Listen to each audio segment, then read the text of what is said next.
بسم اللہ الرحمن الرحیم۔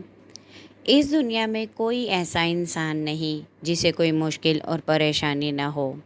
انسان دعا کے ذریعے اپنے رب کے ساتھ اپنے تعلق کو مضبوط بنا سکتا ہے اور بغیر کسی واسطے کے براہ راست اس سے اپنی مشکل اور پریشانی میں مدد طلب کر سکتا ہے۔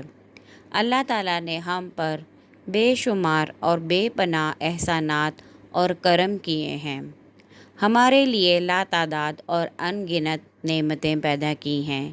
ہر شخص کے لیے ضروری ہے کہ وہ اپنے رب، اپنے خالق اور مالک کا ان بے شمار انعامات پر شکریہ ادا کرے۔ اس وقت میرے ہاتھ میں نونہالوں کے لیے سنہرے اذکار کے نام سے ایک کتاب موجود ہے، جس میں ننھے منھے بچوں کے لیے خاص دعائیں لکھی گئی ہیں۔ کتاب میں بچوں کے لیے صرف نہایت ضروری دعاؤں کا ہی انتخاب کیا گیا ہے تاکہ ہمارے نونہال بچے انہیں حفظ کر سکیں۔ ان دعاؤں کو ویڈیو کی صورت میں آپ کے ساتھ شیئر کروں گی تاکہ بچے یہاں سے اپنی ویڈیو سن کر یاد کر سکیں اور اپنی زندگی میں ان پر عمل کر سکیں۔ شکریہ۔